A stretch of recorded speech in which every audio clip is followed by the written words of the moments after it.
الرحمن الرحيم.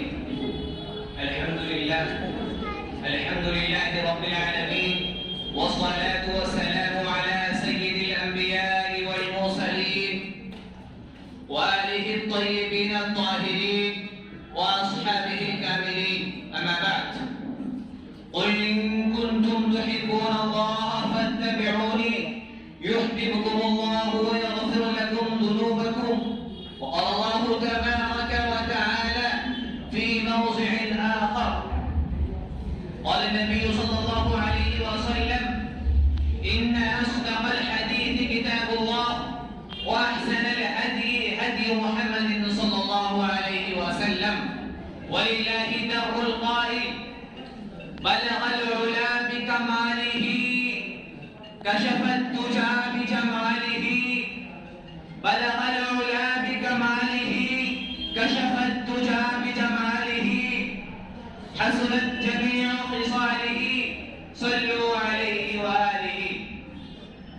رئيس الاحتفال الموقر والسامعين العظام، أولا نشكر الله تعالى على أن أتاح لي الفرصة الذهبية لتقديم الخطابة البارزة باللغة العربية على موضوع سيرة النبي المصطفى صلى الله عليه وسلم في هذه الحفلة الميمونة التي عقدتها لجنة إصلاح اللسان بمناسبة مسابقة الخطابة.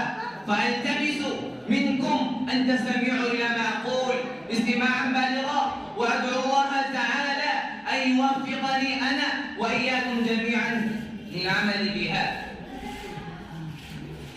وأنا في الدين، قد تولد هذا الدر الفريد اليتيم في بيت عبد الله بن عبد المطلب في مكة المكرمة بالحجاز، زادها الله شرفا وعزا، يوم الاثنين من ربيع الأول في سنة 570 بعد الميلاد. وكان أبواه الباران من بني هاشم من قريش، هي أفضل القبائل في العرب. ومات والده الماجد وأنت في بطن أم الحنون آمنة بنت وهب، فكفله جده الأمجد عبد المطلب، وبعد موته كفله عمه الشفيق أبو طالب. وقد اشتغل في شبابه العنفوان بالرعي والتجارة، وقد اشتهر بين الناس أمينا كاملا وصادقا مصدوقا، وفاق على جميع الشبان والشيوخ بحسنه وجماله وكماله وبنانه وإحسانه وإصابه الرأي.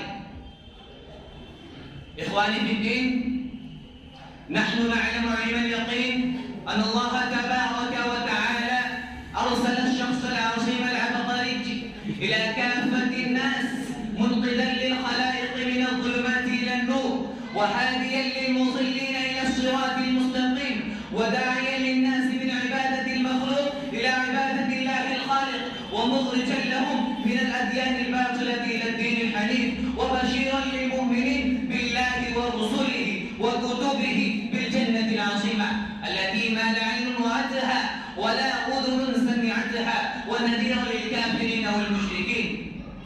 النار التي وقودها الناس والحجارة وعدة للكافرين، وبشيرا للمؤمنين بالله ورسله وكتبه بالجنة العظيمة. وقد بعث معلما للأميين الراشدين المهديين، ومتمما لمكارم الأخلاق، وكان خلقه القرآن العظيم، ونطقه وحي الله تعالى، كما قال الله تبارك وتعالى: وما ينطق عن الهوى إن هو إلا وحي يوحى. أخيرا، إن النبي المحترم كان صادق القول، وصاحب الحوض، وساقي الكوثر، وصاحب الإسراء والمعراج، وله المقام المحمود والشفاعة العظمى في المحشر. ولذا ما قال شاعر الرسول صلى الله عليه وسلم حسان بن ثابت في مدحه: وأحسن منك لم تر قط عيني، وأحسن منك لم تر قط عيني، وأجمل منك لم تلد النساء. خلقت مبرأ من كل عيب، خلقت مبرأ من كل عيب، كأنك قد خلقت كما تشاء، وما علينا